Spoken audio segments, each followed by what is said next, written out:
Movie की starting में हम ब्रिक को देखते हैं। वो फ्रांस नाम के एक आदमी को टॉर्चर कर रहा था। उसके मुंह में जलते हुए सिगरेट को डाल देता है। उसके हाथ पैर बांध कर उसे केरोसिन के टब में डाल देता है। इसके बाद हम देख सकते हैं कि ब्रिक ने फ्रांस के ग्रुप के सारे लोगों को मार डाला था। जैसे ही ब्रिक बिल्डिंग से बाहर निकलता है, पीछे से फ्रांस के रूम में बड़ा सा ब्लास्ट होता है। मूवी में बहुत सारे सीन्स आगे पीछे दिखाए जाएंगे, पर मैं आपको एक लीनियर फैशन में स्टोरी बताऊंगा। हमें पता चलता है कि अमेरिका में क्राइम बहुत बढ़ गया था। इस क्राइम को रोकने के लिए गवर्नमेंट ने एक न्यू वे निकाला। सब लोगों के ब्रेन में गवर्नमेंट ने एक चिप को प्लांट कर दिया। इस चिप का फायदा ये था कि जब भी कोई क्राइम करने के लिए जा रहा है तो हेडक्वार्टर से उस आदमी को रोका जा सकता है। क्रिमिनल उसी स्पॉट पे फ्रीज हो जाता है। इस सिस्टम का नाम API सिस्टम है। बहुत सारे बैंक्स में रॉबरी हो रही थी, तो वहाँ पर ये सिस्टम इंस्टॉल किए गए थे। बैंक के पास अगर कोई भी रॉबरी करने के लिए आता है तो इस सिस्टम से वेव्स छोड़कर उस आदमी को फ्रीज कर सकते थे। और इसके बाद हम ब्रिक को कुछ लोगों को मारते हुए देखते हैं। इसमें मैक्स और उसके गैंग के मेंबर्स भी थे। ब्रिक उन लोगों को क्यों मारा, हमें बताया जाता है कि ब्रिक अपने ब्रदर रॉय के साथ एक गैंग चलाता है जो मिलकर रॉबरी करते हैं। अब API सिस्टम आ गया था तो उनके रॉबरी का बिजनेस सही से चल नहीं रहा था। वो लोग एक रॉबरी करने का प्लान बनाते हैं। इसमें गैंगस्टर फैमिली का सपोर्ट भी लेते हैं। उसका नाम डोमिनोज फैमिली था। डोमिनोज फैमिली के पैसों के सपोर्ट से ब्रिक, रॉय और उनके मेंबर्स ने बैंक रॉबरी की थी, पर API सिस्टम की वजह से सब कुछ गड़बड़ हो गई थी। उनका एक मेंबर उसी रॉबरी में मारा गया था, पर कैसे वैसे कर कर वहाँ से भाग कर आए थे। ब्रिक ने गैंगस्टर फैमिली को ये बताया कि रॉबरी में जो भी पैसे मिले थे वो सब पैसे बैंक में ही रह गए। वो झूठ बोल रहा था क्योंकि उसी के पास सारे रॉबरी के पैसे थे। ये बात ब्रिक के ग्रुप के 2 मेंबर्स फ्रांस और मैक्स ये गैंगस्टर फैमिली को बता देते हैं। इन्हें ही मूवी के स्टार्टिंग में ब्रिक्स ने मार दिया था। गैंगस्टर फैमिली को ये बात पता चलने के बाद ब्रिक को अंडरग्राउंड होना पड़ता है। इसी दौरान रॉबरी की वजह से रॉय को पुलिस पकड़ लेते हैं। जेल में रॉय को पुलिस ने बहुत टॉर्चर किया और इसी वजह से रॉय की डेथ हो गई। ये जब बात ब्रिक को पता चली तो उसे बहुत बुरा लगा। तो गुस्से में रॉय फ्रांस और मैक्स को मार डालता है। इसके बाद उसने डिसाइड किया कि वो खुद को भी जान ले लेगा। एक रैंडम ड्रग डीलर से एक न्यूरोटॉक्सिन ड्रग बाय करता है। ड्रग खरीदने के बाद इसे वो लेने वाला था, पर तभी वहाँ पर शेल्बी नाम की लड़की आती है। वो उसके करीब आने की कोशिश करती है। ब्रिक भी शेल्बी से अट्रैक्टेड था, तो दोनों बाथरूम में जाकर इंटीमेट हो जाते हैं। इंटीमेट होने के बाद ब्रिक से केविन नाम का एक आदमी मिलने के लिए आता है। वो ब्रिक को बताता है कि मैं जेल में रॉय के साथ ही था। जेल में रॉय और मुझे दोनों को टॉर्चर किया गया था। उन पर एक बार API सिस्टम की टेस्ट की गई और इसी टेस्ट के दौरान रॉय की डेथ हो गई थी। ये बात ब्रिक के लिए शॉकिंग थी, पर उसे और भी ज़्यादा शॉक लगता है जब उसे पता चलता है कि शेल्बी एक केविन की फियांसे थी। वो दोनों जल्दी शादी करने वाले थे। ब्रिक को अब कोई आइडिया नहीं था कि शेल्बी फिर उसके साथ क्यों थी। API सिस्टम आने के बाद अमेरिका के सारे गैंगस्टर ये कनाडा भागना चाहते थे क्योंकि वहाँ पर API सिस्टम नहीं था। प्रॉब्लम ये थी कि कनाडा के बॉर्डर पर बहुत वहाँ पर जाते हैं तो सिक्योरिटी की वजह से मारे जाते हैं। अब केविन ब्रिक से बात करता है और उसे अपना प्लान बनाता है। वो लोग अमेरिका की सबसे बड़ी रॉबरी करेंगे। वो लगभग $1 बिलियन की होगी और इसके बाद वो कनाडा निकल जाएंगे। वहाँ पर वो आराम से अपनी लाइफ को एंजॉय कर सकते हैं। इसी चीज़ में केविन को ब्रिक की हेल्प चाहिए थी क्योंकि रॉबरी में उसे हेल्प कर सकता था। पहले तो ब्रिक इसके लिए मना करता है, पर बाद में वो मान जाता है। ब्रिक रॉबरी का पूरा प्लान बनाता है। उन्हें API सिग्नल को 30 मिनट्स के लिए जाम करना था। इसमें वो रॉबरी अपनी पूरी कंप्लीट कर लेंगे। इस सिग्नल जाम करने के लिए उन्हें एक अच्छे हैकर की ज़रूरत थी। उसके बाद वो रॉबरी सक्सेसफुल कर हमेशा के लिए कनाडा चले जाएंगे।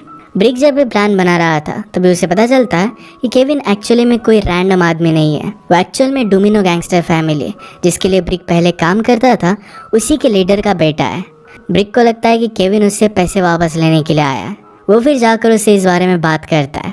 केविन उसे बताता है कि मैं अपने फादर और गैंगस्टर फैमिली को प्रूव करना चाहता हूँ कि मैं भी उनकी तरह काबिल हूँ। इसी वजह से वो इतनी बड़ी रॉबरी करना चाहता था। ब्रिक केविन से पूछता है कि जब तुम्हें API सिग्नल का झटका लग रहा था तो क्या तुम उसे रोक पा रहे थे, क्या तुम मूव कर पा रहे थे। केविन कहता है कि उस सिग्नल को रोका नहीं जा सकता। अगर तुम उसे रोकने की कोशिश करोगे तो तुम्हारी जान भी जा सकती है। अचानक से झटका लगता है और हाथ पैर रुक जाते हैं।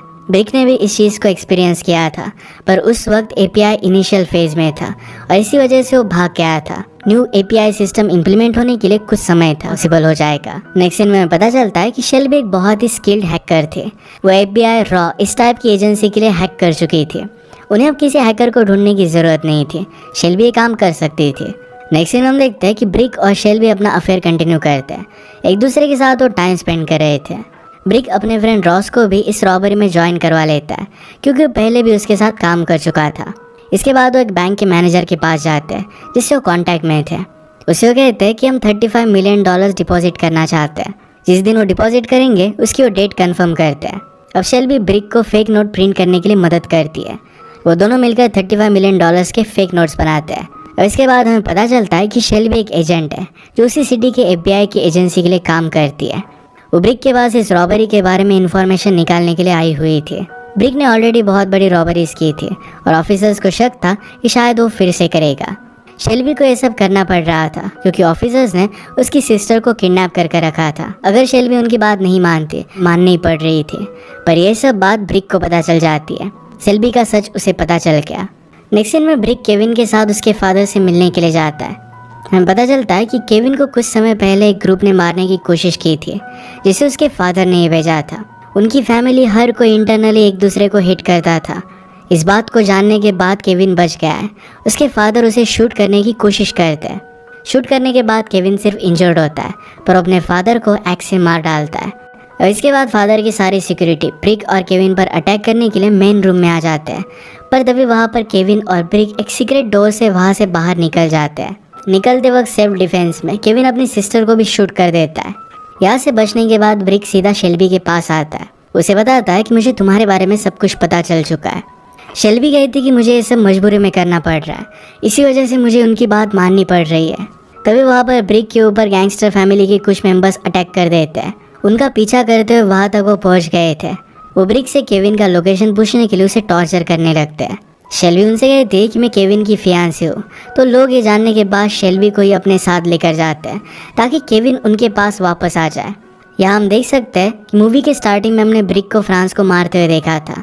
उस ब्लास्ट में फ्रांस बच गया था। उसकी पूरी बॉडी जल गई थी। वो अब जिंदा है और गैंगस्टर फैमिली के साथ है और उसे वहीं पर मरने के लिए छोड़ देता है। तभी वहाँ पर रॉस आ जाता है और सबसे पहले फ्रांस को मार डालता है।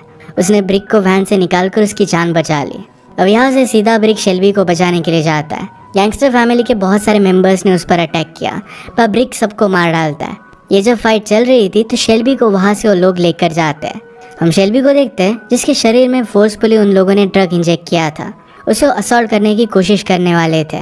वहाँ पर ब्रिक आ जाता है और उस गैंगस्टर मेंबर को मार डालता है। यहाँ हम देख सकते हैं कि ब्रिक और शेल्बी एक दूसरे से प्यार करने लग गए थे। अब सब फाइनली अपने रॉबरी के प्लान को एग्जीक्यूट करने का फैसला करते हैं क्योंकि उनके पास सिर्फ 24 आवर्स ही थे। 24 आवर्स के बाद API सिस्टम इम्प्लीमेंट होने वाला था। इसके बाद रॉबरी करना इम्पॉसिबल हो जाएगा। वो प्लान बनाते कि शेल्बी अपने FBI एजेंट की आइडेंटिटी से ऑफिसर को संभाल लेगी। वह सबसे पहले API टावर में जाएगी। API सिस्टम को 30 मिनट्स के लिए हैक करके रोक देगी। वो फिर सक्सेसफुली रॉबरी कर लेंगे।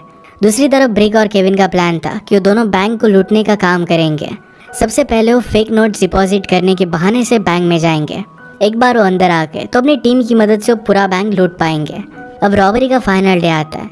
शेल्बी सबसे पहले खुद को API एजेंट बताकर API सिस्टम में चली जाती है। वहाँ पर वो टावर के मॉडरेटर को सीड्यूस करती है। नेक्स्ट मोमेंट पर उसी पर गन पॉइंट कर चेयर से उसे बांध देती है। ले जाता है। सभी नोटों को बैंक मैनेजर को दे देता है। बैंक मैनेजर को चेक करना था कि ये नोट असली है या नकली, तो उसे वो जला कर देखता है। उसे पता चल जाता है कि सभी नोट फेक है। ब्रिक के ऊपर वहाँ के सिक्योरिटी गार्ड शूट करने लगते हैं। ब्रिक खुद को बचाकर वहाँ से निकल जाता है। ब्रिक डायरेक्टली बैंक के लॉकर में आ गया था। और इसके बाद यहाँ से आगे का रॉबरी का काम केविन संभालता है।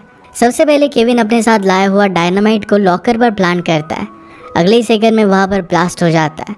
सारी सिक्योरिटी उन्हें ढूंढते हुए लॉकर के पास आ जाती है। ब्रिक, केविन और रॉस तीनों मिलकर लॉकर के पैसों को सेफली अपने ट्रक में रखते हैं। ट्रक में पैसे रखते हुए रॉस ब्रिक को कहता है कि अब हमारे पास सिर्फ 6 मिनट्स है।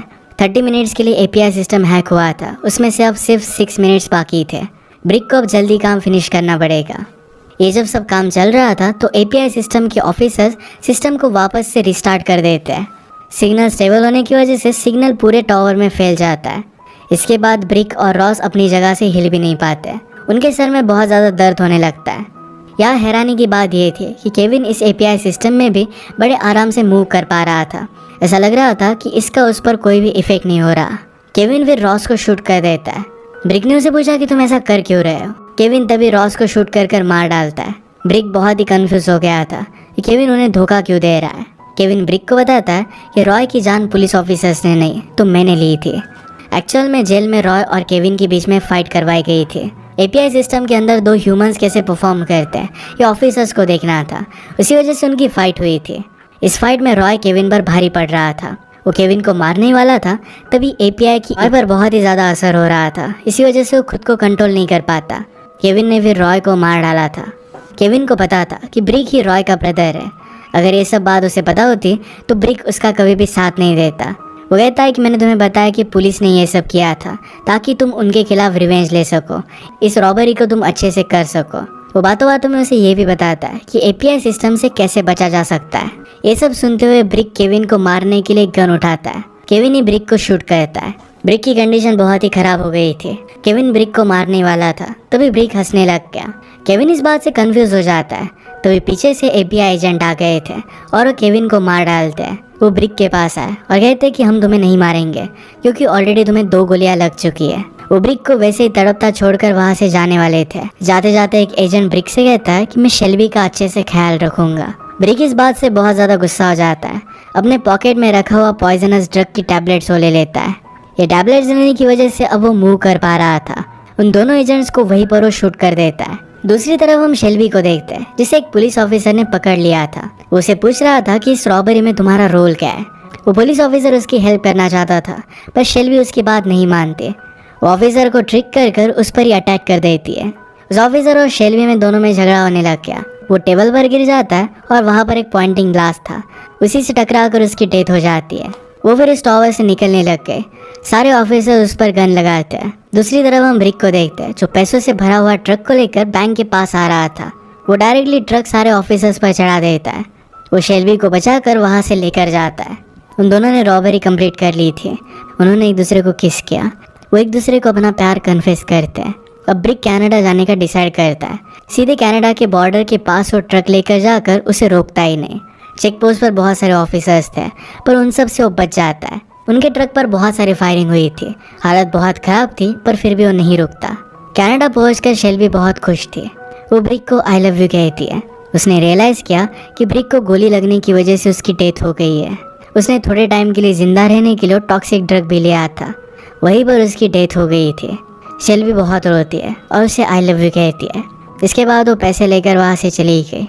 नेक्स्ट सीन में शेल्बी अपनी सिस्टर के साथ थी। उसने अपनी सिस्टर को भी बचा लिया था। वो ब्रिक की अस्थियां पानी में बहा देती है। इसी के साथ ये मूवी एंड हो जाती है। अगर आपको एक्सप्लेनेशन अच्छा लगता है तो प्लीज़ लाइक और कमेंट जरूर कर दीजिएगा। ये बहुत सारी मूवीज लेकर आते रहता हो तो प्लीज़ चैनल को सब्सक्राइब कर दीजिए और बेल नोटिफिकेशन आइकन दबाना मत भूलिएगा। फिर से मिलेंगे और एक नए मूवी के साथ। तब तक के लिए थैंक यू और आप अपने आप का